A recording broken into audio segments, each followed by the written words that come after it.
Olá, irmãos, como estão? Tudo bem? Então vamos dando continuidade aqui na nossa partilha e vamos, a partir de agora, especificar então sobre o inimigo que é o mundo, né? Esse inimigo da alma que é o mundo. E vamos então entender um pouco sobre ele, o que diz a igreja, o que diz a Bíblia, o que diz alguns documentos, né, que estiverem acessíveis a nós, né?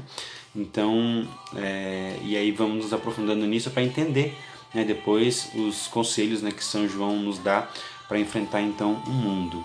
Então, para entender um pouco mais do mundo, o catecismo da igreja, né, ele vai nos dizer, né, o catecismo, lá no parágrafo 407, o seguinte, que pelo pecado dos primeiros pais, o diabo adquiriu certa dominação sobre o homem, embora, né, o homem permaneça livre. Então, o pecado original, ele acarreta a servidão debaixo do poder daquele que tinha o império da morte, isto é, o diabo. Né?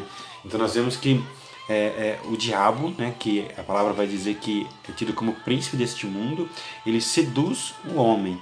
Né?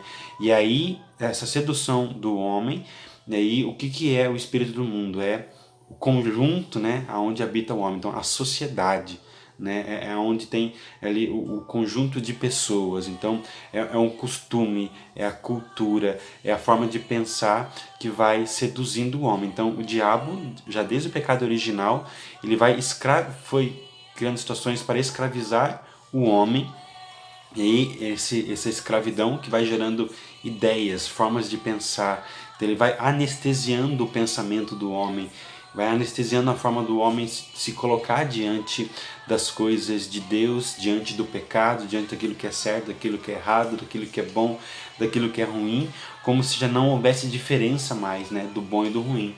Então, o pecado do mundo, né, vai dizer até o Papa Francisco em uma das suas homilias, que ele fez no dia 7, né, de janeiro deste ano, ele diz desta forma, né?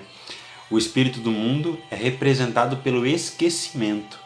O pecado, né, não nos afasta de Deus quando pedimos perdão, mas o espírito do mundo o faz esquecer o que é pecado e pode fazer esquecer de tudo.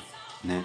Então, o intuito, né, o espírito do mundo age dessa forma, nos gerando esquecimento, nos anestesiando, né, daquilo que é pecado, daquilo que é ruim, daquilo que é mal. Então, coloca em nós essa dificuldade de discernir aquilo que é de Deus e aquilo que não nos salva, né, aquilo que nos leva à perdição.